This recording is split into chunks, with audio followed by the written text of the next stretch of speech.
Pada kesempatan hari ini, malam hari ini firman Tuhan berbicara tentang berlimpah di dalam Yesus. Sama-sama katakan dengan saya, hidup saya berlimpah di dalam Yesus.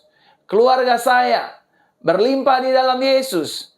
Pekerjaan saya berlimpah di dalam Yesus. Bisnis saya berlimpah di dalam Yesus. Rumah tangga saya berlimpah di dalam Yesus. Mari kita lihat satu kebenaran firman Tuhan yang terambil dalam Injil Lukas pasalnya yang kelima, mulai dari ayat yang kelima sampai dengan ayat yang ketujuh. Injil Lukas pasal kelima ayat 5 sampai dengan ayat ketujuh dikatakan demikian.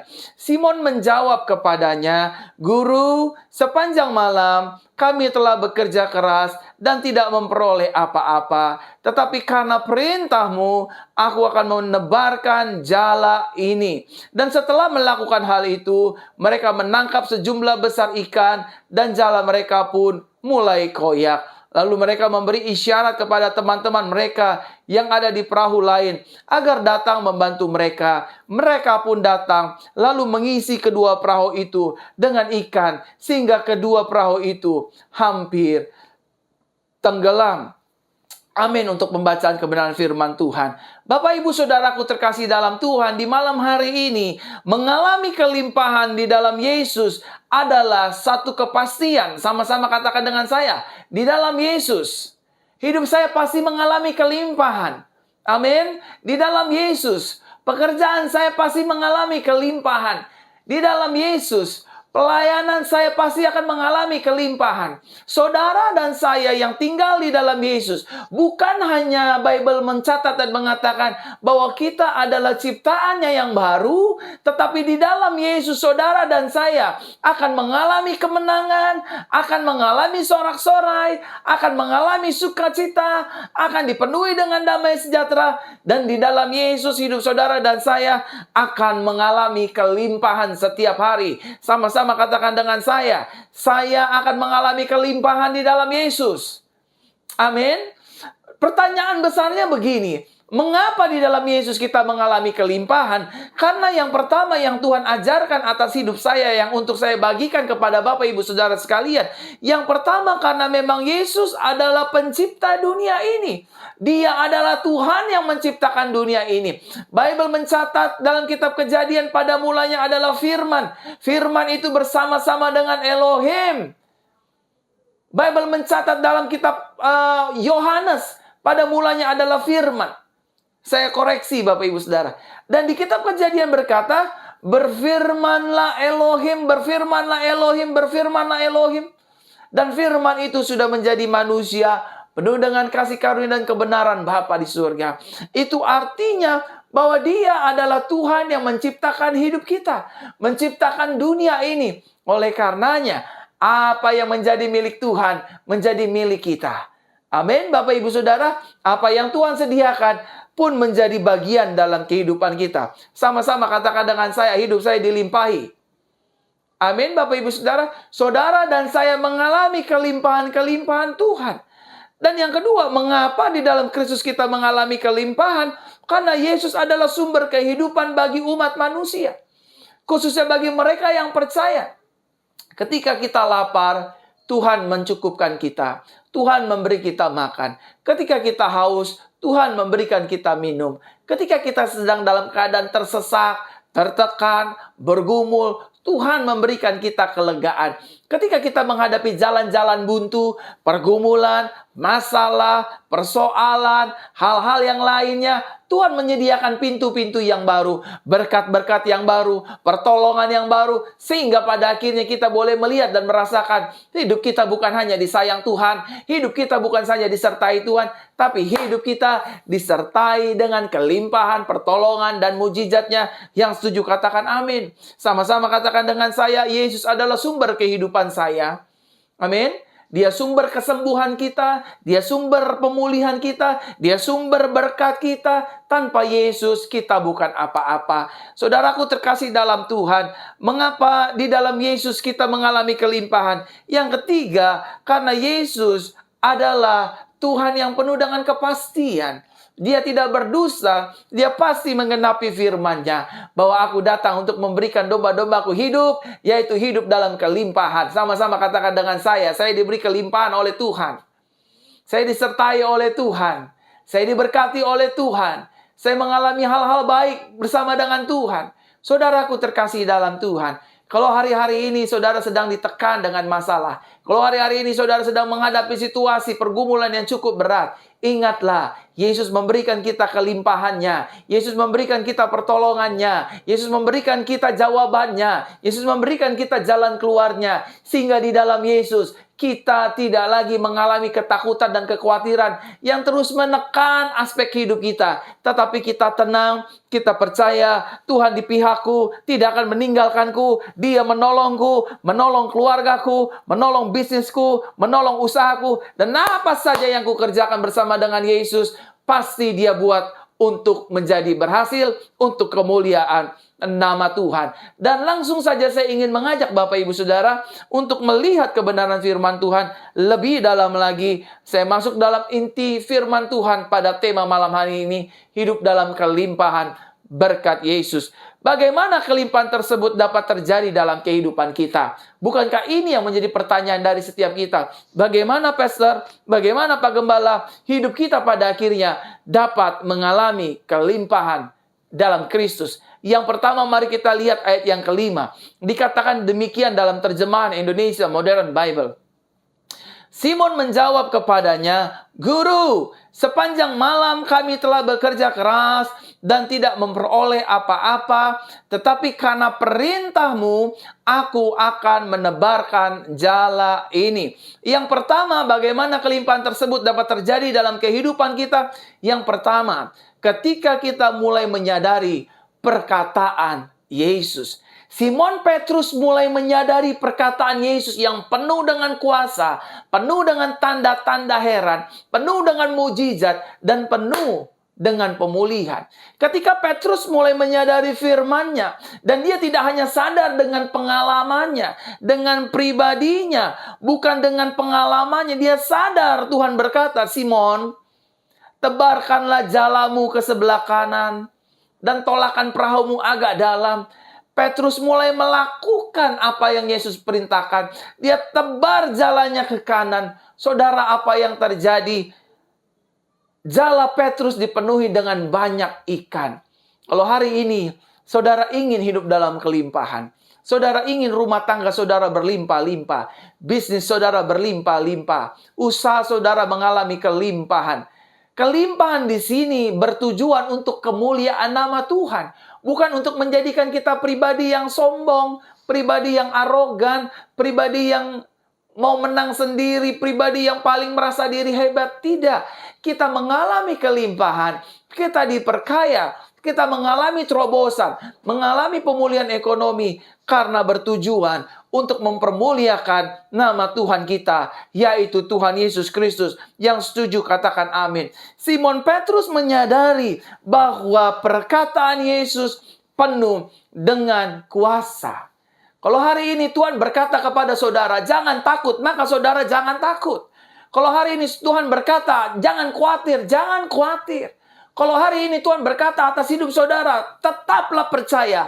Maka saudara dengarkan perkataan Tuhan ini lewat mulut saya, lewat ibadah-ibadah, lewat mulut hamba-hamba Tuhan, lewat firman Tuhan. Saudara akan melihat kelimpahan terjadi dalam kehidupan saudara. Bukan karena usaha kita, tapi karena kasih karunia-Nya. Bukan karena perbuatan kita, tapi karena cinta dan kasih-Nya terhadap hidup kita. Sama-sama katakan dengan saya, hidup saya pasti mengalami kelimpahan. Dan hidup kita harus menyadari perkataan Yesus. Simon Petrus menyadari perkataan Yesus. Simon Petrus tidak menyadari perkataan orang-orang di sekitarnya. Petrus, kita ini udah sepanjang malam nebar jala. Kita ini udah sepanjang malam cari ikan, tapi nggak dapat apa-apa. Siapa itu Yesus? Yesus itu baru anak usia 33 tahun. Jangan dengerin dia. Kita ini nelayan yang ahli. Ahli dalam dunia perikanan, ahli dalam dunia perdanawan, ahli dalam mata angin dan lain sebagainya, jala, perahu. Jangan dengerin Yesus. Yesus itu anak bau kencur baru umur 33 tahun. Kan kita ini mengabdikan dirinya sebagai nelayan. Tapi Petrus tidak mendengarkan ucapan, perkataan orang di sekitarnya, teman-temannya. Petrus menyadari perkataan Yesus penuh dengan kuasa. Dia berkata kepada Yesus, "Tetapi karena perintahmu aku menebarkan jala ini." Bayangkan saudara, seorang yang ahli, seorang yang expert di bidang perikanan, perdanauan, mata angin, arah mata angin, penjala ikanan, mau mendengarkan anak berusia 33 tahun, bernama Yesus Kristus, anak muda, yang notabene Bible katakan dia bukan nelayan. Dia ini anak seorang tukang kayu yang hari-harinya mungkin membantu papanya Yusuf membuat pahatan kayu dan lain sebagainya. Tiba-tiba dia datang suruh Petrus, "Coba tolakkan perahumu ke dalam dan tebarkan jalamu sekali lagi." Bayangkan saudara, tapi puji Tuhan, orang yang tunduk otoritas firman Tuhan, perkataan Tuhan, perkataan Yesus, maka dia akan melihat kelimpahan terjadi atas hidupnya. Bible mencatat perahu Petrus yang tidak menangkap ikan satu ekor pun, pada akhirnya hampir tenggelam, saudara. Kalau saudara dan saya ingin mengalami kelimpahan dalam bisnis, dalam pelayanan, dalam toko, dalam seluruh aspek kehidupan kita, sadari perkataan Yesus. Mulai sadari perkataan Yesus. Apa perkataan Yesus? "Aku Tuhan Immanuel yang menyertai engkau." Sadari itu, saudara. Apa perkataan Yesus? "Aku tidak akan meninggalkan engkau." Sadari itu. Apa perkataan Yesus? "Akulah jalan, kebenaran, dan hidup." Sadari itu, saudaraku terkasih dalam Tuhan. Apa perkataan Yesus? "Aku datang bawa kelimpahan." Sadari itu. Ketika saudara mulai menyadari, ketika saya sudah mulai menyadari, saudara akan mengalami pemulihan. Kita akan mengalami pembaharuan, metanoia, cara berpikir, pertobatan cara berpikir, bertindak, bersikap, bertingkah laku. Agar yang tadinya kita yang seperti dunia, diubahkan menjadi seperti Kristus Yesus. Sama-sama katakan dengan saya harus mulai menyadari perkataan Yesus. Saudara yang hari-hari ini sedang sakit, sedang lemah, sedang terbaring di rumah sakit, terpapar virus HIV, hepatitis, COVID-19. Sadarilah perkataan Yesus. Yesus berkata, "Oleh bilur-bilurku, kamu yang sakit menjadi sembuh di atas kayu salib. Aku berkata, sudah selesai. Aku menanggung sakitmu, menanggung kelemahan tubuhmu, menyembuhkan hidupmu, sehingga tubuhmu tidak menjadi tubuh sakit-sakitan, terikat dengan penyakit, terikat dengan kelemahan." Sadarilah setiap perkataan Yesus, maka saudara akan disembuhkan. Pelayan-pelayan Tuhan, sadarilah perkataan Yesus, maka saudara akan melihat kasih Tuhan dinyatakan dalam kehidupan kita bersama. Yang pertama, saudara dan saya harus menyadari perkataan Yesus Kristus. Yang kedua, bagaimana kelimpahan tersebut dapat terjadi dalam kehidupan kita? Mari kita lihat satu kebenaran firman Tuhan dalam Injil Lukas pasalnya yang ke-6. Dikatakan demikian dalam Indonesia Modern Bible. Dan setelah melakukan hal itu, mereka menangkap sejumlah besar ikan dan jala mereka pun mulai koyak. Poin yang kedua, Bapak Ibu Saudaraku terkasih dalam Tuhan, bagaimana kelimpahan tersebut dapat terjadi dalam kehidupan kita? Yang kedua, ketika kita mulai bergerak dalam tuntunan Tuhan. Saudaraku terkasih dalam Tuhan, ketika Simon Petrus tidak mengandalkan kehebatannya, tidak mengandalkan keahliannya, tidak mengandalkan kepintaran dan kebisaannya, tetapi dia bergerak mulai dalam tuntunan Yesus Kristus. Dia mulai melihat dan mengalami kelimpahan terjadi dalam kehidupannya. Saudaraku terkasih dalam Tuhan, dimanapun Bapak Ibu Saudara berada, ingatlah, dalam menjalani hidup ini, ada bagian Tuhan dan juga ada bagian dari hidup kita yang harus kita lakukan, yang harus kita tindaki dalam keseharian kehidupan kita. Bagian kita adalah melakukan apa yang Tuhan firmankan. Bagian Tuhan melakukan apa yang dia harus lakukan. Membuat mujizat, memberkati, menolong, menyertai, dan membuat hidup kita pada akhirnya berhasil dan menjadikan kita orang yang berkelimpahan. Yang setuju katakan amin. Saudaraku terkasih dalam Tuhan, sebagai suami, bagian kita adalah menafkahi istri, menafkahi anak-anak, melalui berkat Tuhan. Oleh karenanya, Bapak-bapak yang dikasihi dalam Tuhan, ketika kita diberkati, ketika kita dilimpahi berkat Tuhan, berkat kita bertujuan untuk kita gunakan untuk memberkati istri dan anak-anak kita. Bukan untuk perempuan lain, bukan untuk berzina, bukan untuk hal-hal yang tidak berkenan di hati Tuhan. Oleh karenanya, sebagai suami, kita bertanggung jawab untuk menafkahi mereka. Dan berkatnya akan datang dari Tuhan. Tugas kita melayani istri, melayani anak-anak, pergi ke tempat kerja, pergi ke kantor, pergi ke toko, buka warung, pelayanan. Lebih daripada itu, Tuhan yang akan melakukan bagiannya untuk menghadirkan berkat, mendatangkan berkat, untuk membayar seluruh hutang piutang kita, tagihan kita, cicilan kita, dan menafkahi anak istri kita. Saudaraku terkasih dalam Tuhan, sebagai orang percaya juga, kita harus melakukan bergerak tentang tanggung jawab kita. Tetapi kita melakukan itu semua bukan karena kehebatan kita, bukan karena hasil usaha kita, bukan karena hasil perbuatan kita. Kita dilimpahi bukan karena kita rajin, bangun pagi sampai larut malam dan lain sebagainya. Karena saya percaya berkat Tuhan yang menjadikan kita kaya, susah payah tidak akan menambahkannya. Yang kedua, ketika kita mulai bergerak dalam tuntunan Yesus, melakukan tugas dan bagian kita, maka Dia akan melakukan bagiannya, memberkati dagangan kita, usaha kita, pekerjaan kita, semua Dia buat berhasil. Yang setuju sama-sama kita katakan, amin.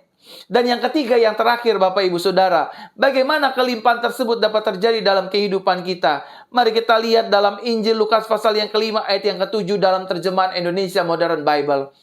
Lalu mereka memberi isyarat kepada teman-teman mereka yang ada di perahu lain agar datang membantu mereka. Mereka pun datang, lalu mengisi kedua perahu itu dengan ikan, sehingga kedua perahu itu hampir tenggelam. Yang ketiga, bagaimana kita dapat mengalami dan meraih kelimpahan tersebut? Yang ketiga, ketika hidup kita sepenuhnya mengandalkan pribadi Yesus. Sama-sama katakan dengan saya harus mengandalkan pribadi Yesus. Saya mengucap syukur, kita mengucap syukur kalau kita punya keluarga, dilahirkan dari keluarga yang kaya raya, bergelimangan harta, dan lain sebagainya. Saya mengucap syukur kalau kita memiliki teman orang popularitas, orang terkenal, jenderal hebat, hakim hebat, pengacara hebat. Tetapi percayalah, firman jelas berkata, diberkatilah orang yang mengandalkan Tuhan, yang menaruh harapannya kepada Tuhan, yang hatinya melekat kepada Tuhan. Ketika Simon Petrus menyadari, saya nggak bisa berbuat apa-apa. Sepanjang malam saya sudah tebar jala, ke kanan, ke kiri, ke depan, ke belakang. Tapi sepanjang malam, aku tidak menghasilkan satu ekor ikan pun. Tapi aku percaya, karena Yesus yang menyuruhnya. Aku percaya, aku mau bertindak, dan aku mengandalkan pribadinya. Dan alhasil, perahu Petrus hampir tenggelam dengan kelimpahan berkat Tuhan. Hari-hari ini, kalau saudara sedang mentok dalam menjalani usaha, bisnis, jualan, dagang, ingatlah, jangan andalkan kekuatanmu. Hari Tuhan sudah semakin dekat. Mari kita belajar mengandalkan pribadi Yesus. Ketika kita mengandalkan Yesus, kita tidak akan dikecewakan. Ketika kita mengandalkan Yesus, perlahan namun pasti pertolongannya disediakan bagi hidupmu dan hidupku. Ketika kita mengandalkan Yesus, maka yang sakit akan disembuhkan. Ketika kita mengandalkan Yesus, yang buta akan disembuhkan, yang bangkrut akan dipulihkan. Karena di dalam Yesus terdapat jawaban yang kita cari selama ini. Karena Yesus adalah pribadi yang penuh kasih, penolong, penuh mujizat, dan penuh segala-galanya. Saudaraku terkasih dalam Tuhan, mulai hari ini, mari kita mengandalkan pribadi Yesus. Jangan andalkan kekuatan kita sendiri. Mari kita mulai belajar berserah dan bergantung penuh kepada Yesus. Salah satu kesukaan Tuhan adalah Dia senang untuk diandalkan oleh kita anak-anaknya. Ketika kita mengandalkan Yesus, mengizinkan Yesus berjalan di depan kita, maka setiap pergumulan, permasalahan, tantangan, tekanan akan dihalaukan, akan dihancurkan, akan dikalahkan oleh kuasa Tuhan Yesus Kristus. Ingat, untuk kita dapat hidup di dalam kelimpahan, yang pertama, kita sadari perkataan Yesus. Yang kedua, kita mulai bergerak dalam tuntunan Yesus dan Roh Kudus. Yang ketiga, ketika kita hidup dalam mengandalkan pribadi Yesus. Orang yang mengandalkan Yesus tidak akan dikecewakan. Orang yang mengandalkan Yesus akan menerima mujizat. Orang yang mengandalkan Yesus, rumah tangganya akan dipulihkan. Segala keterikatan dosanya akan disembuhkan, akan diampuni. Orang yang mengandalkan Yesus, dia akan mengalami peningkatan dan kelimpahan. Amin untuk kebenaran firman Tuhan.